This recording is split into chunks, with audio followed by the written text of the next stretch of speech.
전도서를 읽다 보면 우리도 모르게 허무주의에 빠질 수 있습니다. 솔로몬은 전도서를 기록하면서 1장부터 헛되고 헛되니 모든 것이 헛되도다 라고 말합니다. 그리고 솔로몬은 전도서를 통하여서 헛되다는 해배를 계속해서 반복을 합니다. 그래서 전도서를 읽다 보면 우리도 모르게 이 허무주의에 빠질 수가 있습니다. 그러나 솔로몬이 이 전도서를 기록한 것은 우리가 허무주의에 빠져서 이제 삶을 포기하자라고 말하기 위한 것이 아니라 이 허무함이 가득한 이 세상에 살면서 하나님께 우리를 인도하기 위해서 이 전도서를 통하여서 헛되다라는 말을 계속해서 강조하고 있습니다. 그런데 사실 이런 헛된 삶을 누가 살았습니까? 이 전도서를 기록한 솔로몬이 이 허무한 삶을 그가 살았다고 고백을 하였습니다. 솔로몬처럼 수많은 영광과 재산과 또 아름다운 여인을 소유한 왕이 누가 있을까요? 이 솔로몬보다 그렇게 영광을 누린 사람들은 사실 없을 것입니다. 그런데 솔로몬은 자신의 인생에서 그런 수많은 영광을 누렸으면서도 불구하고 이 전도서를 기록하면서 헛되고 헛되니 모든 것이 다 헛되도다 그렇게 이야기하고 있습니다. 그렇다면 우리는 수많은 영광을 누리면서도 헛되다고 고백하는 이 솔로몬의 말을 결코 무시해서는 안 됩니다. 그는 모든 것을 다 가져본 사람이었고 모든 것을 다 누린 사람이었습니다. 그렇기 때문에 그 사람이 왜 헛되다 하는지 우리는 귀를 기울여 들어야 하는 것입니다. 솔로몬은 21장에서 우리를 향하여서 무엇이라 부르고 있는가 하면 청년이여 라고 부르고 있습니다. 9절 말씀 보시면 청년이여. 여러분 이 청년은 사전적 의미 보면 젊은 사람들 향하여서 청년이다 라고 우리는 말할 수가 있습니다. 하지만 솔로몬은 이 청년 안에 사실 이 세상에 살고 있는 모든 사람들을 다 포함하고 있는 단어라고 말할 수 있습니다. 프레드릭이라는 신학자는 이 청년은 죽음을 앞두고 있지 않은 모든 사람이 다 청년이다 그렇게 말합니다.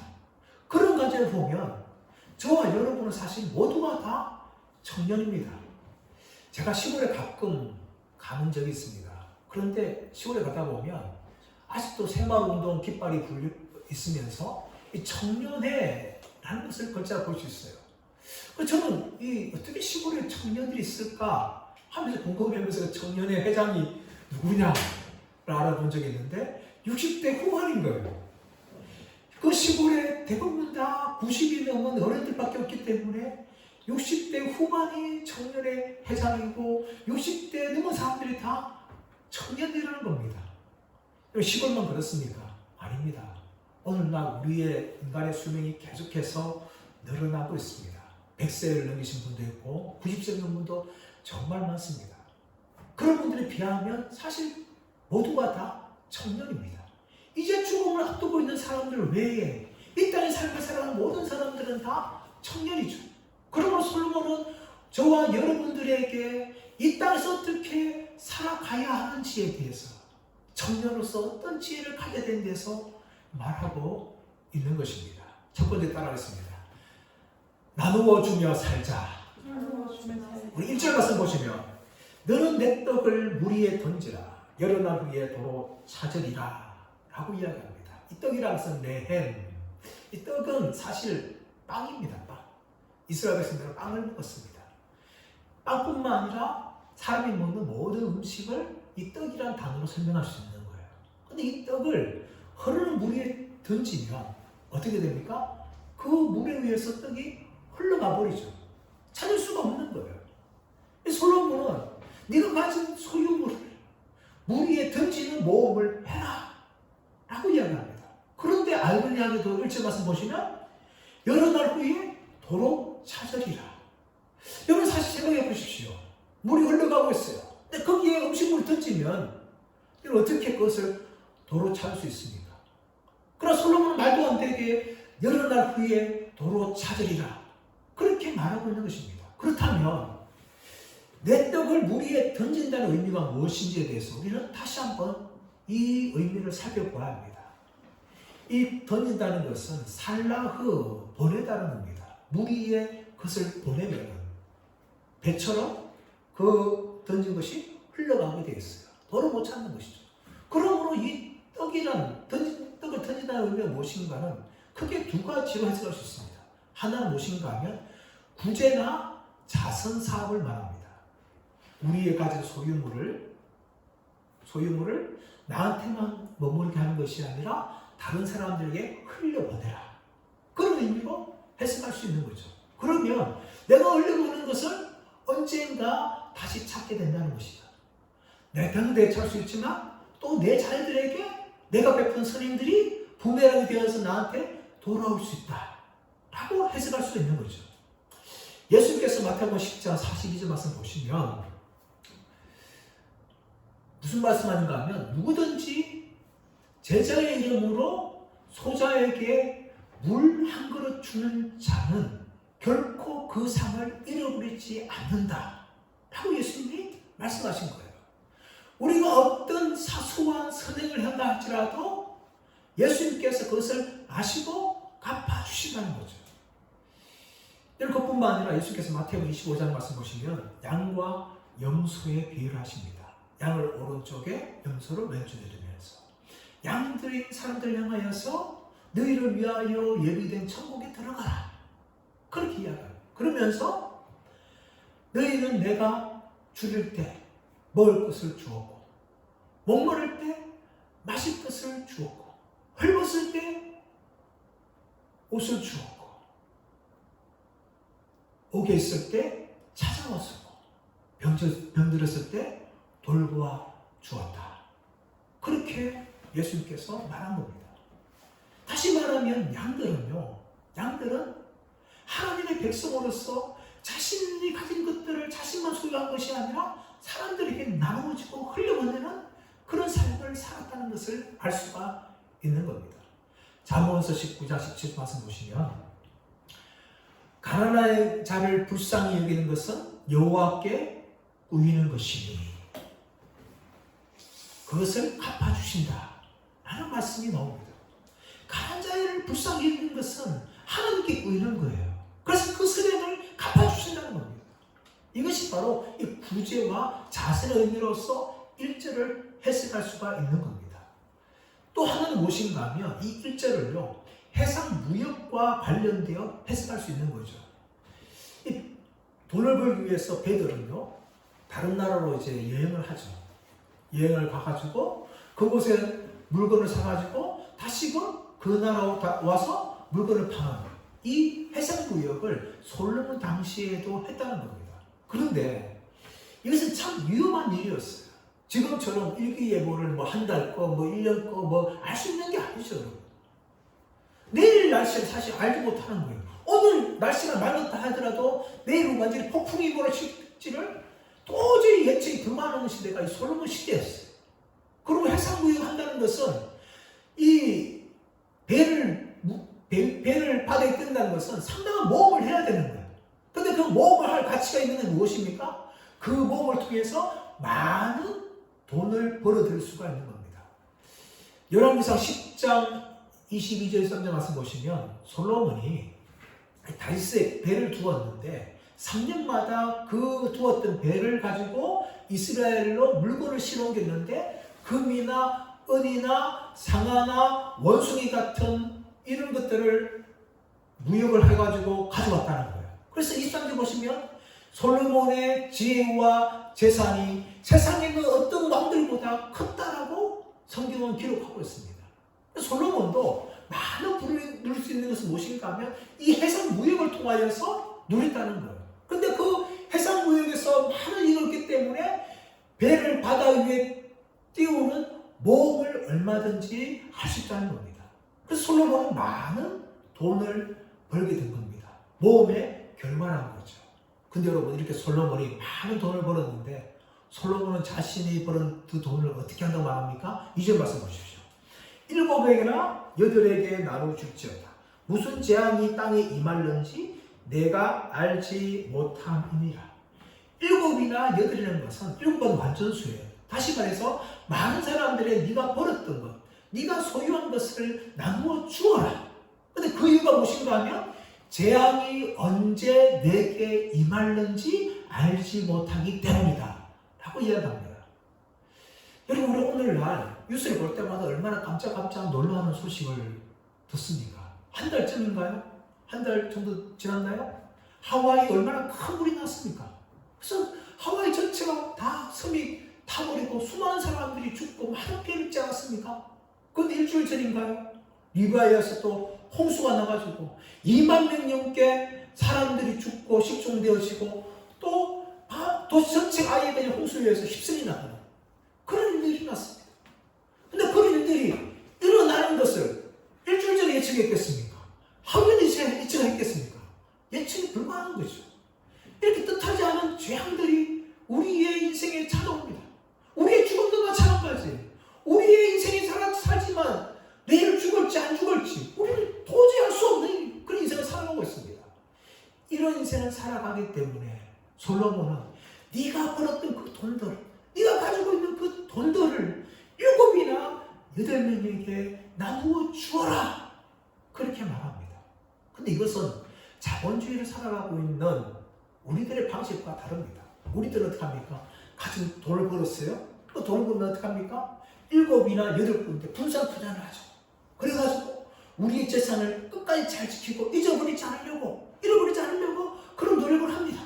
그리고 은행에 저축을 하더라도 이 저축뿐만 아니라 또 분산해가지고 다른 데 다 저축해가지고 안전하게 자신의 재산을 지키려고 노력을 합니다. 아니면 내가 벌었기 때문에 내가 번 돈을 가지고 마음껏 먹고 살자. 그렇게 엉청망청 남들을 생각하지 않고 자기만을 위해서 그렇게 돈을 써놓으면서 살아갑니다. 이런 우리들을 향하여서 예수님께서 누가복음 12장에서 경고하였습니다. 누가복음 12장에는 한 부자가 나옵니다. 부자는 농사를 지어서 그 위에 풍성한 소출을 거두었습니다. 얼마나 많은 곡식을 거두었던지 자신이 갖고 있던 창고가 넘어져서 부자가 말합니다. 내 영혼아, 지금 소출이 너무 많으니까 창고를 더 크게 짓자 하면서 자기 영혼을 말합니다. 영혼아, 이제 쌓을 거 없을 정도로 내 곡식이 많으니까 먹고 마시고 놀자. 그렇게 부자는 자신의 영혼을 향하여 말하였습니다. 그때 하나님께서 부자에게 말합니다. 어리석은 자여, 오늘 밤에 내가 내 영혼을 취하면 이것이 누구의 것이 되겠느냐. 그렇게 하나님께서 부자를 향하여서 어리석은 자라고 말씀합니다. 사랑하는 여러분, 오늘 많은 사람들이 어리석은 자들입니다. 이 부자처럼 살아갑니다. 자기가 본 것이 영원히 자기 것인 줄 알고 창고를 크게 지어서 잃어버리지 않으려고 그렇게 노력하며 살아갑니다. 그런 사람 향하여서 하나님께서는 어리석은 자여 라고 말씀하시는 것입니다. 사람 여러분, 솔로몬 우리가 무엇을 말합니까? 우리가 우리의 음식을 물 위에 던져서 다시금 찾게 되어지는데 그것이 구제의 보상이라든지 아니면 해상무역을 통한 많은 이익이라든지 그 받은 것을 가지고 너한테만 머물지 말고 많은 사람들에게 나누어 주라. 왜냐하면 재앙이 언제 너에게 찾아올지 모르기 때문이다. 그렇게 경고합니다. 사람 여러분, 그렇다면 우리가 어떻게 살아야 됩니까? 과거에 우리 부모들이 자녀들을 공부하라고 말하면서 이렇게 말합니다. 왜 자식아, 공부해라, 공부하면 남주냐. 그렇게 부모님들이 저 당시에 저희들을 향하여 그렇게 참 말하였습니다. 아마 지금 부모도 별 차이 없을 거예요. 여러분, 그런데 여러분, 진짜 우리 그리스도인들은요, 공부해서 남주는 그런 삶을 살아야 됩니다. 돈을 많이 벌어서 남주는 삶을 살아야 돼요. 높은 자리에 올라가서 많은 사람들 꼭대기 하는 사람으로 살아야 되는 것입니다. 여러분, 그것이 바로 지혜로운 삶이에요. 왜냐하면 내가 가지고 있는 공부, 지식, 내가 가지고 있는 돈, 내가 가지고 있는 사회적 지위, 그 모든 것들이 영원한 것이 아니기 때문입니다. 언제 재앙이 찾아와서 내가 그것을 잃어버릴 수 있기 때문에 우리는 가지고 있는 것, 소유한 것을 부지런히 나누어 주면서 그렇게 살아가는 것이 정말 청년을 지혜롭게 살아가는 삶인 줄 믿습니다. 두 번째 따라하겠습니다. 게으르지 말고 최선을 다하자. 솔로몬은 청년을 사랑하는 사람들로서 게으르지 말고 최선을 다하여 살라고 권면하고 있습니다. 제가 존경하는 목사님들이 몇 분 있지만 18세기의 유명한 설교자인 조지 휘필더라는 목사님이 있습니다. 그 당시에 영국은 감리교회가 지금처럼 웨슬리안 감리교만 있는 것이 아니라 칼빈주의 감리교회가 있었는데 그 칼빈주의 감리교를 대표한 분이 바로 이 조지 휘필더 목사님이었습니다. 이분은 정말 목소리가 너무나 우렁찼어요. 그래서 마이크도 없이, 지금 쓰고 마이크도 없이 2만 명이 모인 청중마에서 자신의 목소리로만 설교를 하였고, 그분의 설교는 정말 수킬로 이후로도 들을 수 있을 정도로 우렁찼다고 이야기합니다. 그뿐만 아니라 그분의 설교는 너무나 감동이 되어서 설교를 듣는 사람들의 마음에 심금 울리는 그런 영혼을 담은 설교를 했다라고 이야기합니다. 그리고 조지 휘필더는 미국에 가서 제1차 영적 대각성의 운동에 불을 지피는 그런 도구로 쓰임을 받았습니다. 이렇게 위대한 삶을 살았던 조지 휘필더는 1977년도 55세의 나이로 일찍 하나님의 부름을 받습니다. 그가 병약했을 때 사람들이 병문안을 옵니다. 그때 조지 휘필더는 그들에게 말합니다. 나는 녹슬어서 없어지기보다는 달아서 없어지고 싶다. 그렇게 말한 것처럼 그런 불꽃같이 55세의 나이를 살아가면서 하나님 확장을 위하여서 쓰임을 받았습니다. 저는 목사로 참 부끄러울 때가 많아요. 그렇게 위대한 사람들처럼 살고 있는 사람들이 얼마나 많은지 저도 그렇게 살아가고 싶다는 그런 열망들을 가지고 있습니다. 사랑 여러분, 우리는 청년을 시대에 살고 있는 사람들입니다. 이런 사람들로서 우리가 해야 할 일은 무엇입니까? 우리에게 주어진 인생을 게으르지 말고 최선을 다하여 살아가야 된다는 거죠. 솔로몬은 어떻게 하면 최선을 다하여 살아갈 수 있을 것인가에 대해서 말하고 있는데 3절 말씀 보시면 모든 정부가 모든 발생할 수 있는 일을 충분히 고려하고 대비하라고 이야기합니다. 4절 말씀 보시면 구름에 비가 가득하면 땅에 쏟아지며 나무가 나무로나 구구로나 쓰러지면 그 쓰러지는 곳에 그냥 있으리라. 이 3절 말씀은 필연성과 우연성을 동시에 다 이야기합니다. 여러분 자연적으로 보면 이 구름이 비가 가득 차면 어떻습니까? 당연히 비가 내리는 거죠. 이것은 자연현상이에요. 그런데 나무를 베는데 이 처음 나무를 벨 때 처음부터 나무가 이쪽으로 쓰러질지 아니면 이쪽으로 쓰러질지 아니면 이쪽으로 쓰러질지 사실 나무는 알지 못합니다. 한참 베고 나무가 기울어지는 걸 보면서 저쪽으로 쓰러지겠구나 하는 것을 알 수가 있는 거죠. 이 세상 살다 보면 우연성이 정말 많아요. 우리가 예측할 수 없는 일들이 참 많이 일어납니다. 일반 자연 법칙대로 예측할 수 있는 것도 있지만 예측할 수 없는 일들이 참 많아요. 최선을 다한다는 것은 자연 법칙뿐만 아니라 우리가 알 수 없는 그런 것들까지도 다 고려하면서 세심하게 준비하는 것이 바로 최선을 다하는 삶이라고 솔로몬이 말합니다. 두 번째 솔로몬이 최선을 다하는 삶은 무엇을 말하고 있는가 하면은 타이밍을 너무 잡으라고 하지 말라는 것입니다. 사실 말씀 보시면 풍세를 살펴보는 자는 파종하지 못할 것이요 구름만 바라보는 자는 거두지 못하리라. 여러분 이스라엘 백성들은 씨를 뿌릴 때에 바람이 불지 않아야 돼요. 그런데 이스라엘 바람이 참 많아요. 그런데 바람 안 불 때만 기다린다면 씨를 뿌릴 수가 없는 겁니다. 추수할 때 비가 오지 않아야 돼. 날씨가 좋아야 돼. 근데 비가 옵니다. 날씨 좋은 날씨만 기다려보면 추수를 못한다는 거예요. 솔로몬이 무엇을 말하고 있는가 하면 물론 우리 인생에 때가 있지만 그 모든 때를 다 기다려보면 아무것도 하지 못한다. 그러니까 너무 때를 기다리지 말고 시작을 하라고 이야기하고 있는 것입니다. 너무 이 상황을 재지 마십시오. 그때를 아무도 알지 못하는 거예요. 그때가 알 수 있는 겁니다. 그리고 솔로몬은 너무 타이밍을 채려고 하지 말고 그냥 최선을 다해서 시도하라. 그래서 우리에게 말하고 있는 거죠. 세 번째 솔로몬은 최선을 다하는 것이 무엇인가 하면 알 수 없는 일들이지만 하나님을 신뢰하라고 이야기합니다. 6절 말씀 보시면 너는 아침에 씨를 뿌리고 저녁에도 손을 놓지 말라. 이것이 잘 될런지 저것이 잘 될런지 혹 둘이 잘 될런지 알지 못하느니라. 여러분, 사업을 하는 분들이요, 사실 사업이 잘 될지 안 될지 처음부터 예상할 수 없습니다. 물론 자신감을 가져요. 그렇기 때문에 하는 거 아닙니까? 그런데 자신감 가지고 했는 그 사업이 우리의 뜻과 달리 너무나 실패할 때가 참 많아요. 여러분. 제가 언젠가 유튜브를 통해서 과거 TV에 나왔던 이 자영업자들의 애환에 대해서 담은 그런 다큐멘터리 비슷한 것들을 본 적이 있는데, 홍익대 앞에 있는 라멘 식당을 하는 한 젊은 사장님에 대해서 다룬 것을 보았습니다. 이분은 라멘 요리에 참 관심을 많이 가져가지고 일본으로 가서 직접 라멘 만드는 기술까지 배웠어요. 그래서 홍익대 앞에서 상가를 열고 장사를 하였습니다. 정말 처음에는 인기가 너무 좋았어요. 사람들이 정말 꽉꽉 들이찼습니다. 줄을 쭉 서가지고 먹을 정도로 정말 많은 사람들이 찾아와서 많은 돈을 벌기 시작했습니다. 근데 여러분, 몇 년 전에 우리나라에 노재팬 운동이 벌어졌었습니다. 치명타를 입은 거예요. 다른 돈가스 집은 그래도 되는데 하필이면 라멘집, 이 라멘집이 치명타를 입은 거예요. 그래서 손님이 뚝 끊어진 거예요. 매출이 급감했습니다. 거기다가 이제 좀 회복되니까 뭐가 터진다면 코로나 터져버린 거예요.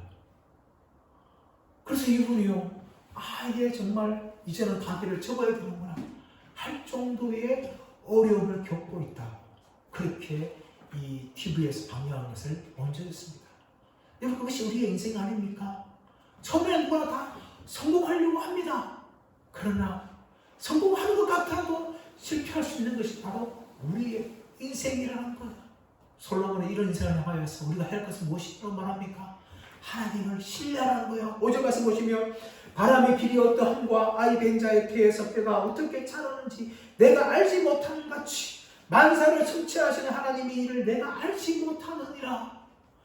여러분, 그러므로 우리가 해야 되는 무엇입니까? 우리의 일을 성취하는 것은 하나님의 손에 달렸다는 것을 우리가 인정하고, 우리의 모든 것을 최선을 다하지만 이 최선의 결과 때문에 내가 성공할 것이다 자만하지 말고, 또 실패할 수 있다고 불안하지 말고, 우리의 인생을 하나님께 맡기며 하나님을 신뢰하면서 최선을 다하라 라고 솔로몬이 우리에게 말하고 있는 것입니다. 사랑하는 여러분, 사실 우리는 내일을 알지 못하는 것이 우리의 인생 아닙니까? 두렵습니다. 하지만 여러분, 하나님을 신뢰하시기 바랍니다. 하나님을 신뢰하시고 여러분 인생 함께 맡기기 바랍니다. 그리고 우리가 해야 할 일은 최선을 다하는 것뿐입니다. 모든 결과 함께 맡기십시오. 그분께서 맡기십시오. 하나님께서 우리의 모든 것을 다 이루실 줄 믿고 우리는 최선을 다하는 지혜를 가지신 분들 되시기를 예수의 이름으로 축원합니다. 세 번째로 솔로몬은 무엇을 말합니까? 따라하겠습니다. 즐겁게 살자. 즐겁게 살자. 여러분, 이 즐겁게 살자는 것은 단지 쾌락주의를 느끼며 살라 그렇게 말하는 것이 아닙니다. 솔로몬 우리를 향해서 즐겁게 살라라고 이야기하면서 여러분 7절부터 10절까지 참 나오는 동사들마다 명령형으로 말하고 있습니다. 즐거워하라, 행하라, 떠나게 하라, 몸을 가지 말라. 이 모든 단이 다 명령으로 말하면서 아주 강하게 말합니다. 그러면서 즐겁게 살아라. 명령하듯이 청년들인 우리들을 향하여서 말하고 있는 것입니다.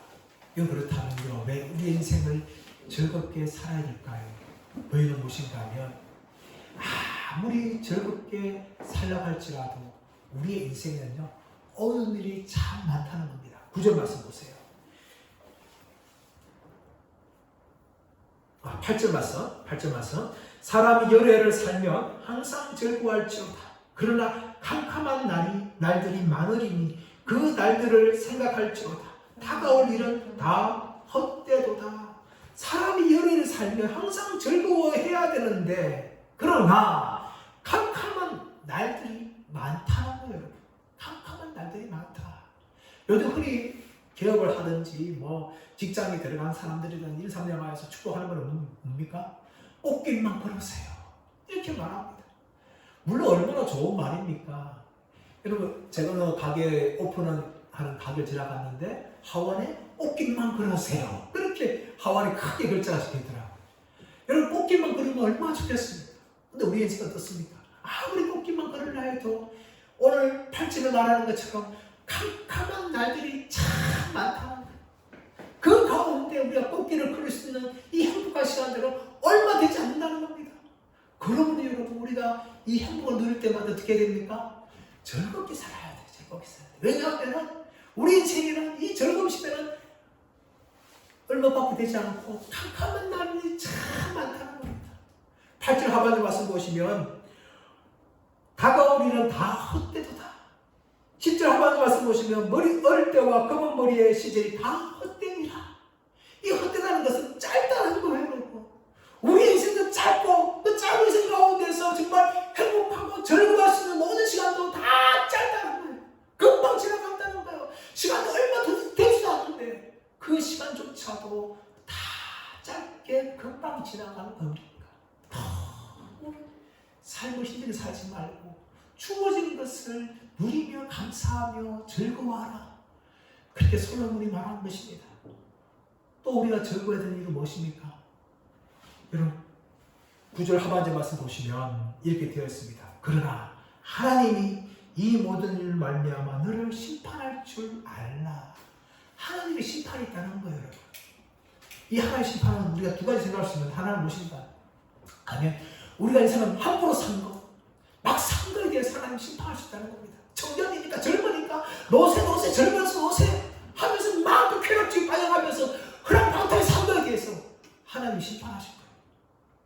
그러나 이 하나님 심판은요, 우리의 주어진 것에 대해서 우리가 즐거워하며 살지 못한 것에 대해서 하나님께서 심판하는 겁니다. 왜 그럴까요?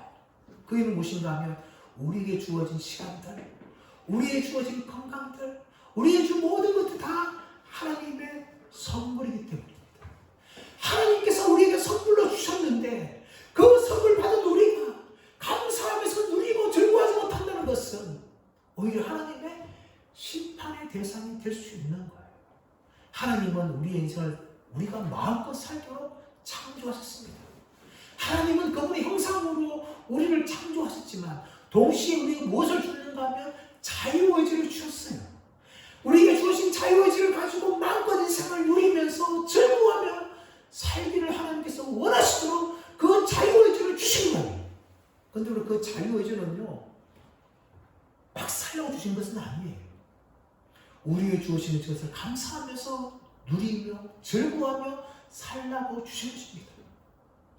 아우구스티누스, 우리가 잘 알고 있는 아우구스티는 그의 요한일서 설교에서 하나님을 사랑하면서 네가 기뻐하는 모든 일을 행하라, 그렇게 말했습니다. 우리가 우리 인생을 즐거워하면서 살아갈 전제는 무엇입니까? 하나님을 사랑하는 거예요. 하나님을 사랑하는 날 우리는 마음껏 우리에게 주어진 것을 감사하며 누리면서 즐거워할 수 있는 겁니다. 그것이 죄가 아닙니다. 여러분, 마음껏 사십시오. 하나님 우리에게 자유의지를 주셨고 우리에게 주어진 모든 것들을 마음껏 즐기면서 살도록 그렇게 은혜를 베풀어 주셨습니다. 그렇게 살지 못하는 것이 죄입니다. 여러분. 오그스틴 말처럼 하나님을 사랑한다면 하나님을 사랑하면서 내가 기뻐하는 일을 행하라. 우리는 그렇게 살아갈 수 있습니다. 우리에게 주어진 인생은 그렇게 살라고 우리에게 주신 것이에요. 그런데 여러분, 이렇게 우리가 즐거워하며 살면서 주의할 것이 두 가지가 있습니다. 10절에 두 가지가 나오고 있는데 10절 말씀 보시면 그런즉 근심이 내 마음에서 떠나게 하며 근심이 내 마음에 떠나게 하라는 겁니다. 우리에게 주어진 현재의 삶을 즐거운 삶인데 방해하는 게 무엇입니까? 걱정, 근심이에요. 미래에 대한 걱정, 근심. 그것은 뭡니까? 떠나가게 하라는 거예요. 떠나가게 하라. 우리의 근심을 가지고 있는 미래에 대한 생각과 염려, 걱정을 우리에 대한 몸을 말고 그것을 떠나보내는 거예요. 내 집을 여호와께 던지라, 맡기라 하는 것처럼 우리의 많은 걱정과 염려는 뭡니까? 우리 마음에서 떠나보내라고 솔로몬은 말하고 있는 것입니다. 미래를 걱정과 염려하는 것 아니라 준비하십시오. 준비하되 걱정과 염려를 하지 마시기 바랍니다. 또 두 번째 뭡니까? 악이 내 몸에서 물러가게 하라. 우리가 우리에게 주신 인생을 즐거워하기 위해서 방해하는 것은 두 번째로 악입니다. 우리의 인생을 파괴하는 것도, 우리의 가정을 파괴하는 것도, 우리의 관계를 파괴하는 것도 모두가 다 죄입니다. 이 죄가 우리를 파괴하는 거죠. 우리 인생을 전부 하나님 주신 선물로 생각하고 마음껏 누리며 살 수 있어야 되는데 그것을 방해하는 게 뭡니까? 죄입니다. 솔로몬은 그것을 물러가게 하라고 이야기하고 있습니다. 근심은 떠나가게 하고 죄악은 물러가게 하라고 말하고 있습니다. 그것이 바로 하나님께서 우리에게 주신 인생을 즐거워하며 살아갈 수 있는 길이라고 솔로몬 우리에게 말하고 있는 것입니다. 사랑하는 여러분, 저와 여러분의 인생은 그렇게 길지 않습니다. 아무리 100세를 넘게 산다 할지라도 우리는 영원을 살지 못하는 인생입니다. 우리의 모든 인생은 솔로몬이 말한 것처럼 헛되고 헛되니 모든 것이 헛되도다 할 만큼 헛된 것뿐입니다. 아무리 행복한 시간을 할지라도 해를 짧게 지나가고 하는 것입니다. 이렇게 짧은 인생을 살아가면서 우리는 청년으로서 살아가는 은혜가 있기를 축복합니다. 우리의 재산, 우리의 건강, 우리의 모든 것들을 나누어 주면서 우리의 주어진 환경을 최선을 다해 살아가면서 그리고 주어진 모든 것들을 감사하며 즐거워하면서 우리의 주어진 모든 인생을 살아가시는 저와 여러분들 되시기를 예수의 이름으로 축원합니다.